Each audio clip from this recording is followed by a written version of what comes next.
Welcome to Sports Tonight here on a Wednesday. I'm sports producer Scott Pennyman here with Emily here, Gagnon. Emily Gagnon. What's up, guys? What's going You on? forgot my name. No, You no. wanted to See, allow I was me, you wanted me to No. introduce myself. yeah, no, I was doing So the grand. ungentlemanlike of you, Scott. I was getting ready for like the grand introduction. Like I was, I'm like presenting Emily. That's kind of what I was doing, but Well, I didn't you- feel the love just now. But hello, You- hello everyone.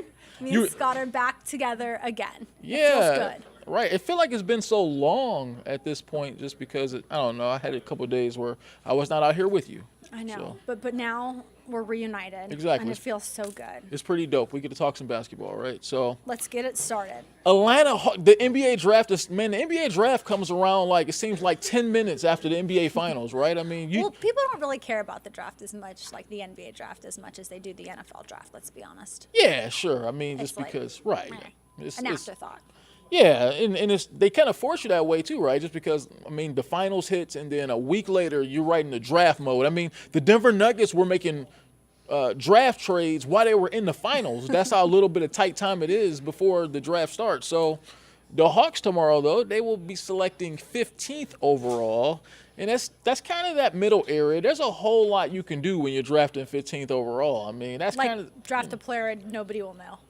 well, yeah. Hey, now remember, look, in past draft, I think Giannis went like 14 or 15 overall. But nobody He's- like at the time knew that he was going to be honest. No, of course not. Of course not, right? And Jokic was a second round pick, so you never know, right? Nobody I mean, knew that either. I'm trying to get people's hope up, Emily, that they can be excited about the kind of player that the Hawks may get at 15. You Yeah. know, what do you see them doing just overall? I mean, I honestly don't know. I don't have a feel on it at all. In years past, you might have asked and been like, well, maybe I think they'll draft at this position, or they might have a chance to do this or that. But quite frankly, I don't know where they're going to go with this. Now, rumors out there, I've talked about this the last couple of days, love rumors. have it that they're trying to shop John Collins again. How many times are they going to try to dump off JC? How many? Right. Like they don't even want the guy. Right. What's I going mean, on? it's like one of those things. If I were him, I would just feel, Not want it. yeah. But he doesn't act like that. Okay. I will give JC props. He's never acted like sour, in my opinion, towards the organization, the franchise, the team. The only time he's ever called a team out has been when fans haven't showed up to the arena. That's true. And I think So he's true. actually right about that. He's just mad that the fans is. aren't out there supporting the team that is in this city, you He know? But, from everything that you see that's out there, the team's trying to shop him again. And they might have to, up the ante, right? If they want to get rid of JC for a trade, they might have to include someone else. And that other person that I keep seeing coming up is Clint Capella. Because a team might be compelled to take JC if Clint Capella is also bundled into the deal. I'm just trying to think of any other player that I would want on that team and find worthy of making a trade for. And I guess you could say, is it DeJounte Murray's time to go already? Maybe. You get what I'm saying? Yeah. The Hawks, do they find him valuable enough to keep him for more seasons?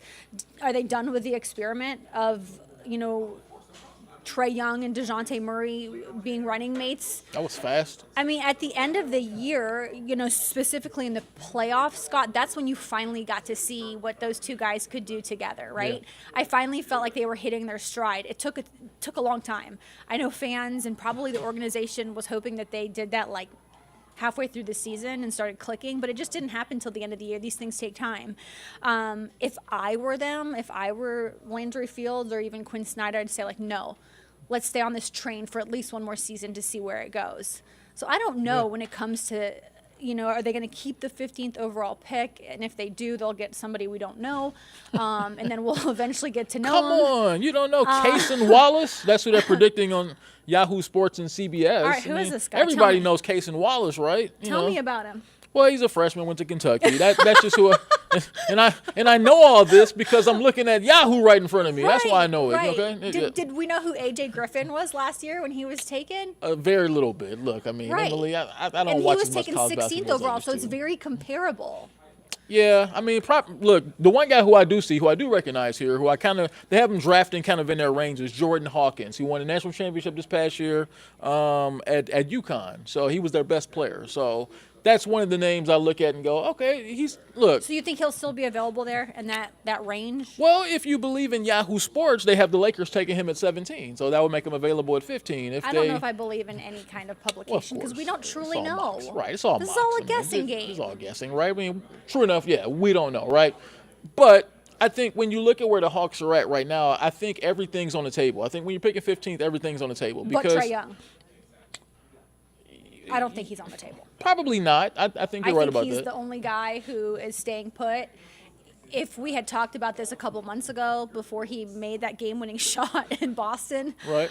To force a game back here in the playoffs, I would have said, like, he's out of there. But he made that shot, and then the Hawks were like, no, we're going to give him another season. We're not trading him. He's not going anywhere. Yeah. Despite maybe he's never told me this, but perhaps maybe he wants out. I don't know. You know, every once in a while he acts like he don't necessarily want to be Well, if you here. believe a lot of offseason stuff, right? I mean, they talked about that the Lakers might make a hard push for him. He's maybe number one on their list. He has a home. Yeah, so I mean, he spends all of his off season at. Seems to make sense, right? Yeah.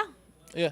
And look, I just think, like I said, where the Hawks are at right now, there's a lot of different ways where they can go. I think they have the kind of team where I think they have a lot of really good players, but they seem like mismatched parts, right? I mean, they don't really seem to be on the same page. They haven't really had the continuity in the last couple of years. So I think they're in a position right now where they could really, like, I don't mean disassemble the roster here, but really make some wholesale changes as far as like you said, anyone outside of Trae Young is probably available to get dealt. So I look for them to be very active tomorrow night, not necessarily as far as drafting a player, because I don't know, does that really help this team right now if they take a Cason Wallace or a Jordan Hawkins or somebody? This is down the road. Right, yeah. You're going to have to develop him. Right, and I don't think that's really where they're at right now. I think if they were a younger team, not looking to compete, I think that's the way to go. You get younger players, and you allow them to grow together. For where the Hawks are at right now, I think, look, bringing in Quinn Snyder for $8 million a year, 5-year contract, you're trying to win right now with guys like Trae Young and John Collins. I think they have a lot of win-now players. So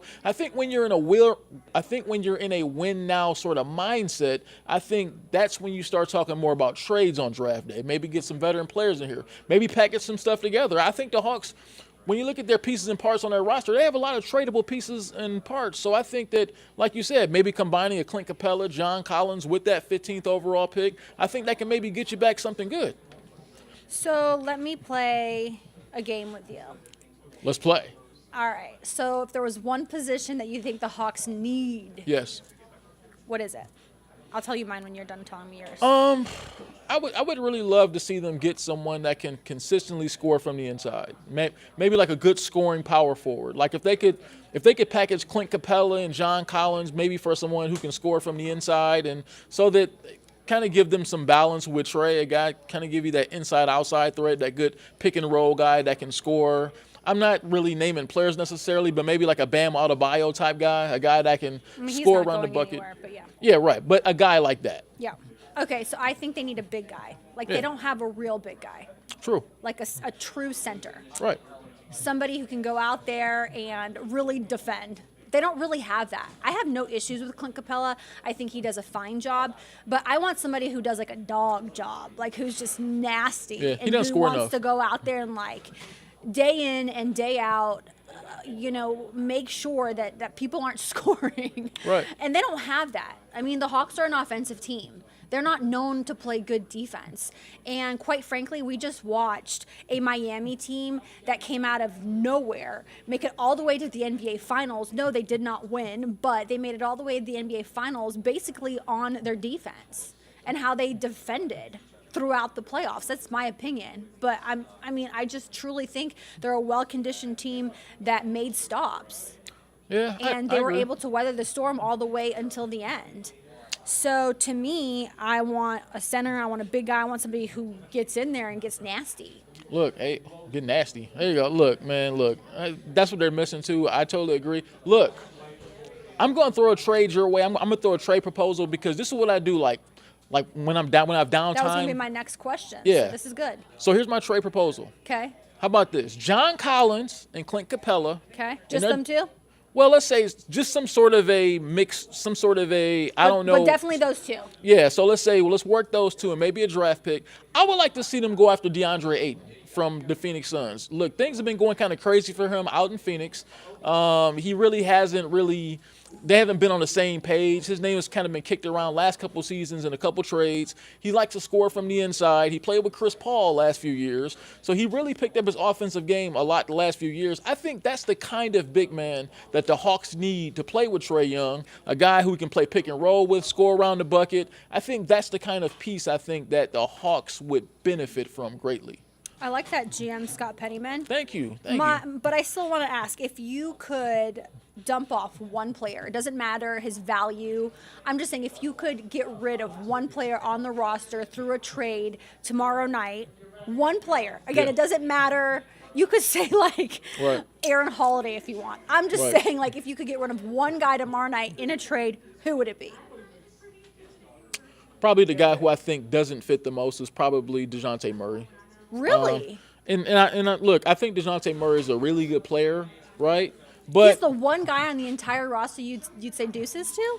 so I remember many years ago when Steph Curry. Story time with Scotty. Story time here, right? Yeah. So I remember several years ago when the Golden State Warriors drafted Steph Curry. Okay. And they had a guy in the backcourt with him named Monte Ellis. He was kind of a similar size guy, really good remember player. him. Yeah, solid scorer. He was a good player. It was nothing against Monte Ellis. He just wasn't a good fit with Steph Curry. Okay. I think that's kind of the same case with DeJounte Murray. I think DeJounte Murray is a really good basketball player. I think he'd be a really great fit for a lot of different teams, just not the Hawks. So I think that when you're talking about Trae Young in the backcourt, I think they need a bigger guard, a bigger, better defending guard.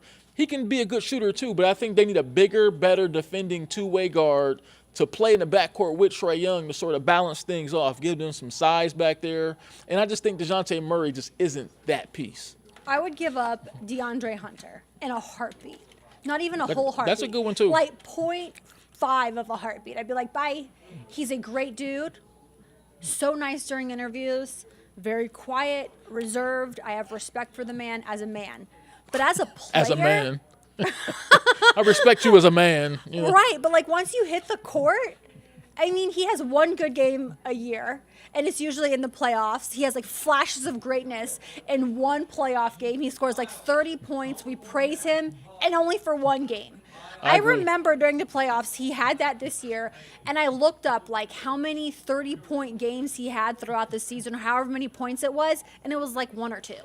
And I remember thinking like, gosh, I could really do without this guy. I could really do without him. Okay, because I only talk about him like once a year. Right. Guys like It hurts yeah. my feelings because they signed him to a fat contract. And like, what are you guys doing? What are you doing? I agree with you. Look, I mean, the first thing I see I when would keep JC over him. I would. Yeah, definitely. Yeah, He's look. the heartbeat of this team. I- That's what look. people don't know. He's the emotional leader on this team. Look, I'm with you. I'm with you DeAndre with Hunter that. is like in the locker room. DeAndre Hunter is the kind of guy that me and my one guy, Silence. we used to always call guys like him a jag, right? Just a guy. DeAndre Hunter is just a guy. Why have you never told me this before? He's just a guy. Are I mean, you just a guy? No, DeAndre Hunter is about as average of a player as it is That's in the NBA. why I He's wanna about- trade him. He's about 6'7", 6'8". He plays pretty blah. Some games he may be okay. Some days he may be decent. He never gives you anything exciting, spectacular. I don't remember one just great game the guy ever had. He's going to have a long NBA career because he's tall, he's long, he's versatile. He'll play 12 to 15 seasons, but he's just a guy. Nothing special. He's just a He's going to jag. get traded 4 or 5 more. He's going to get traded 4 or 5 times during his stay in the NBA because of that. The only reason why I didn't bring him up when you talked about who should they trade Yeah. is because I don't think he has that much value. So I mean, I didn't really think of him as a guy who you would move and really get a lot back for in return. I think You DeJounte won't. Murray. I you was can just get saying, some if you things. could dump one guy, Yeah, dump if him. you could yeah. dump one Yeah. jag, who would it be? It's It's got to be him. Yeah, it'll be DeAndre Hunter. He's just a guy. I mean, there's What's the opposite of just a guy?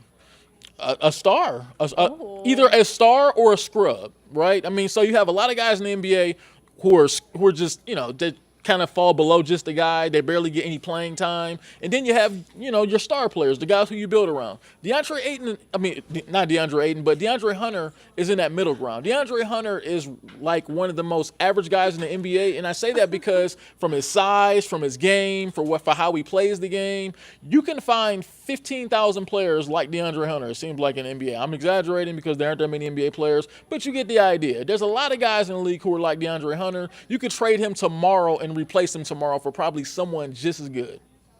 Can it be just a gal too? Well, I guess if it was the WNBA, yeah. So when we're talking about the WNBA, yeah, when someone's an average player, we just call him just a gal. So me and my girlfriends from now on, and I'm being serious right now, I think we're going to start talking about men just with this JAG acronym. Just a guy. That's so it. all my girlfriends after this conversation are about to learn that from now on, the mediocre men, they're JAGs. He's Jag. Just a guy. I'm sorry. I'm sure. I love this. I cover the Hawks. Probably will see DeAndre Hunter again, but I'm sorry. That's what kind of player he is. He's a Jag. He's a Jag. He's just a guy, right? So let's get off that Jag and let's get on another Jag. No, I don't think this guy's a Jag. All right. So Scoot Jags Henderson. are out of our leagues. Yeah, Scoot Henderson from Kell High School, right? That's in Marietta, if I'm not mistaken. So Scooty Boot.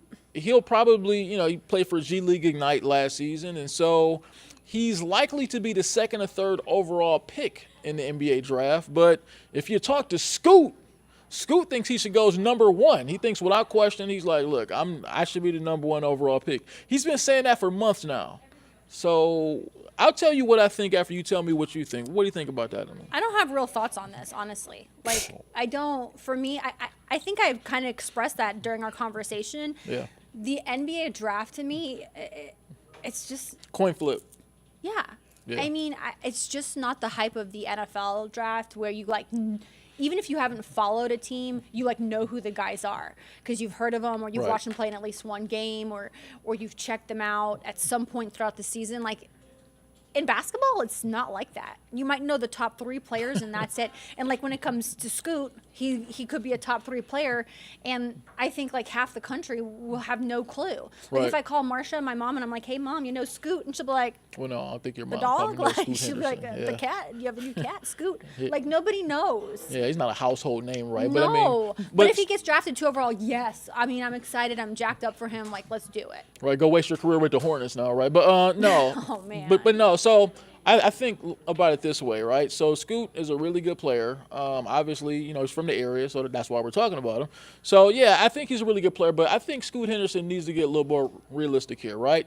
Victor Wembanyama is going number 1 overall, and there isn't another GM in the league. There isn't a GM in the league that would take Scoot number 1 overall. Reason being is this, all right? So it's real simple. All right. Victor Wembanyama is 7'4", has the versatility of Kevin Durant, has the size of, I don't know, how many guys have ever been 7'4" in the NBA? There's very few guys. There's very few prospects who have ever come to the NBA that has Victor Wembanyama's just overall talent and abilities. To be 7'4", can run and jump like a small forward or a guard, can handle the ball like a guard, has the size of a center. He's a rare talent. He's going to go number 1 overall.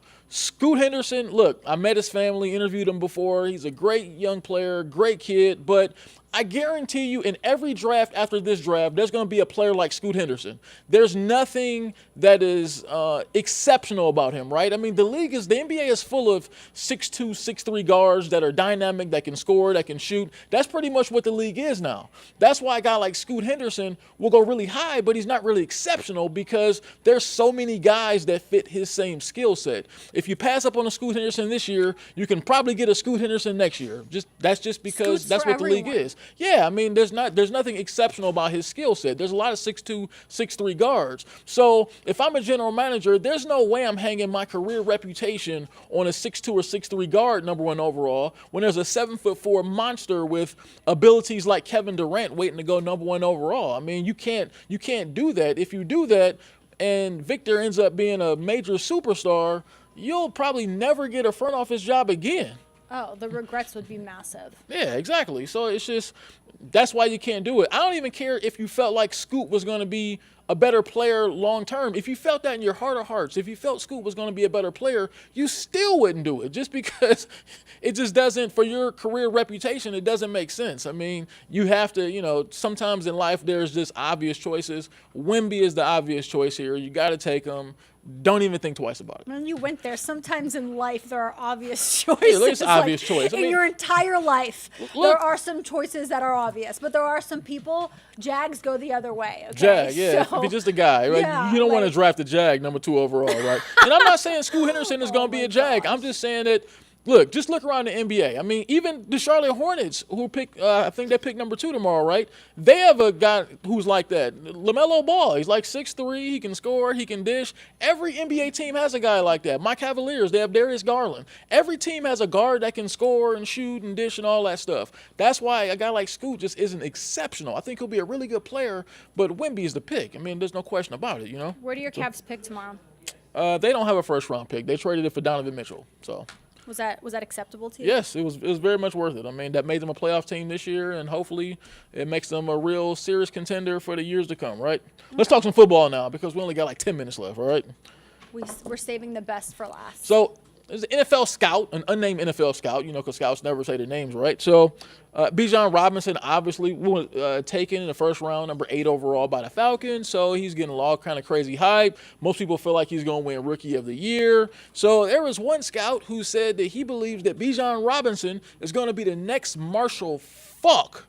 I hate those kind of comparisons. I do too. I hate when people do stuff too. like that. Bijan, be the next Bijan.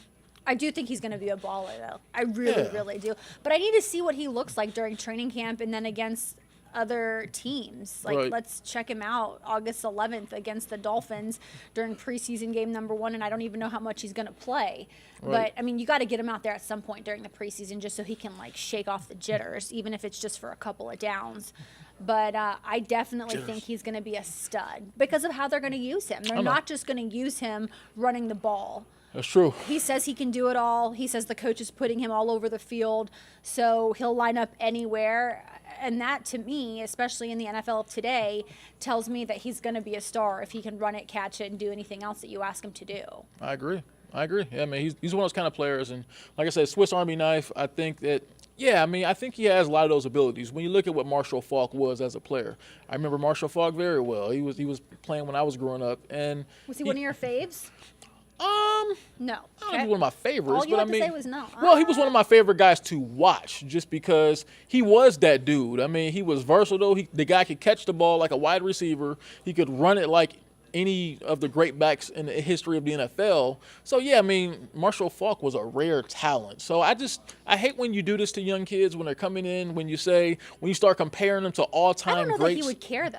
Well, he I'm doesn't sure he seem would like care. the type to care about a comparison. He might. No, he might be flattered. Yeah, I mean, he probably will be, and I'm pretty sure that he doesn't care what the comparisons are. I just hate being just covering sports and watching people say stuff like that, because now you're putting all kinds of stupid pressure on him that doesn't really need to be there. I think he can be a really good player and be what the Falcons need and be a Pro Bowl and All-Pro player and still not live up to what Marshall Faulk was. I mean, when you understand what you're talking about when you're talking about Marshall Faulk, you're talking about one of the, 5 greatest running backs in the last 40 or 50 years? I mean, come on. I mean, that's kind of crazy to have those kind of comparisons, but I get it. He's saying he has those kind of attributes. He can catch, he can run. So when he sees those attributes, he's thinking like if he reaches his peak, he can get close to Marshall Faulk. But, I mean, come on. I mean, but that's still, Marshall Faulk is one of the best backs to ever play the game. So I just think you want to pump the brakes. Absolutely. I just think you want to pump the brakes on those comparisons. Company. Yeah, so I mean, look, he can get there. Bijan may be a Hall of Fame player, but let's let it happen organically. Let's not just, sort of force him into that Marshall Faulk territory. Okay. I don't know. I understand. The pressure is there, and he doesn't need any more. Right. Well, but he'll be fine. Let's talk about some pressure, right? Some real pressure. So the number 1 prospect in the 2024 recruiting season, Dylan Raiola. Well, first of all, he already gave Ohio State the boot, right, and decided he was going to UGA. So he's moving all the way across the country from Arizona to the Atlanta area to play for powerhouse Buford High School, right? That's kind of crazy, right? So I do think it's on the extreme end of what a family will do to help out its star player. In this sense, I'm talking about mom, dad, family picking up. Yeah. Like you said, quite literally moving across the country from Arizona to Georgia for their son, the superstar, to be able to play high school ball close to the university where he is committed, which is UGA. Dominique Raiola, 14-year NFL vet. That is his father. He knows how these things work. Yeah. And I'm sure that he is okay with this decision. And Dylan will be able to be very close to the University of Georgia throughout his senior season, enroll early, do all the things he needs to do to be successful at UGA, and then move on to the NFL. That's what this is about. That's what this journey is putting your son in the best position to be successful. And that's exactly what's happening. Dominique Raiola told a newspaper in Arizona his son's transferring. His senior season will be played at Buford. Not to mention, Scott, he could probably win a state title there. Oh, yeah, Buford's a powerhouse. Go win a state title at Buford Yeah. your senior year, then go to UGA, ball out there, then go on to the NFL. This is a perfect setup for him. It's super extreme. You make it sound so easy. Yeah, well, it's super extreme to move across the country and have to buy a home and do all the things that go along with transferring your kid across the country. But obviously the family's willing, and I'm sure that this has been in the works for weeks now. And Raiola, the way people talk about him is like the next coming of Jesus. So let's watch him. We'll be able to watch him through his senior season. That's pretty special for us. That's great for us. We'll actually be able to go on Fridays, watch this kid in front of our very eyes, and then watch him, go to the next level and continue to develop in Athens, unless he decides to transfer again, because this man keeps transferring from schools to school and changing his mind. But to me, Scott, it's kind of genius. It's truly setting yourself up for success. Well, I guess you have that. I guess he has that opportunity if your dad played for about 13, 14 years in the NFL, right? I'm pretty sure he don't mind just moving across the country and getting a house here and going to Buford. So that's pretty cool to be able to have that as a tool. But no, look, good for him. I know you're sour, okay? Well, look, let's just put it out there. Okay, I'm just saying. Look, I mean, I go. wish Dominic Raiola the best. I think he's going to a dad? great. Not Dominic, I'm sorry. I wish Dylan Raiola the best. Look, he's going to a really good school at Buford. He's going to a really good school next year at the University of Georgia. So I would never fault anyone for going to the University of Georgia, except here. So he's a quarterback, right? He's a quarterback. Quarterbacks get no love at UGA. Go ahead and say it. I said it for you. Quarterbacks don't seem to get a lot of love at UGA, and you just decommitted from a school that has put 3 first-round pick quarterbacks in the league in the last 5 years. So, look, I know a lot of those guys haven't turned out so far to be great quarterbacks, but, I mean, that's on them when they get to the league as far as how they develop and everything like that. So I'm not putting that necessarily on Ohio State. But if you're a young kid and you want the opportunity to play professional football, you want to be a first-round pick, we're better than Ohio State if you're a quarterback or wide receiver too, right? But certainly if you're a quarterback, if I'm looking at a school that's put 3 guys in the NFL as first-round picks in the last 5 years, why would I decommit from that school if I'm a quarterback who's looking to get to the NFL? Look, I get it. UGA is a great school. He'll probably have a better chance to win a national championship at UGA than he would at Ohio State. But I'm just saying, if he wants to get to an NFL level as a quarterback, I don't know why he decommitted from Ohio State, but whatever. Scott, if you want to play in the NFL, you could go to Ohio State or Georgia and have the exact same chances. Yes. As a quarterback, though, at UGA? Here's the deal. This guy's coming in here with so much hype that I've got to believe that people are going to watch him very closely, and Georgia's going to make sure to develop him more so than maybe other quarterbacks they've had in their past. Okay? Kirby treats a quarterback like he's an afterthought. Let's be real, right? Yeah, because that's how Saban used to see it. Right. But then Saban learned you can't. Saban has been learning that that's not how the game goes. Yeah. We got to wrap this up. 2024. This is my last thought. 2024, when that schedule changes, yeah, and Georgia has a very different, very, very different and difficult schedule that year, Raiola, that'll be his first season. So we'll truly see what happens. We'll see. I mean, I just haven't been impressed with how UGA uses their quarterbacks, especially if they're trying to get to the NFL, but we'll see. Man's going to play in the NFL one day. Bye, guys. He will. Later.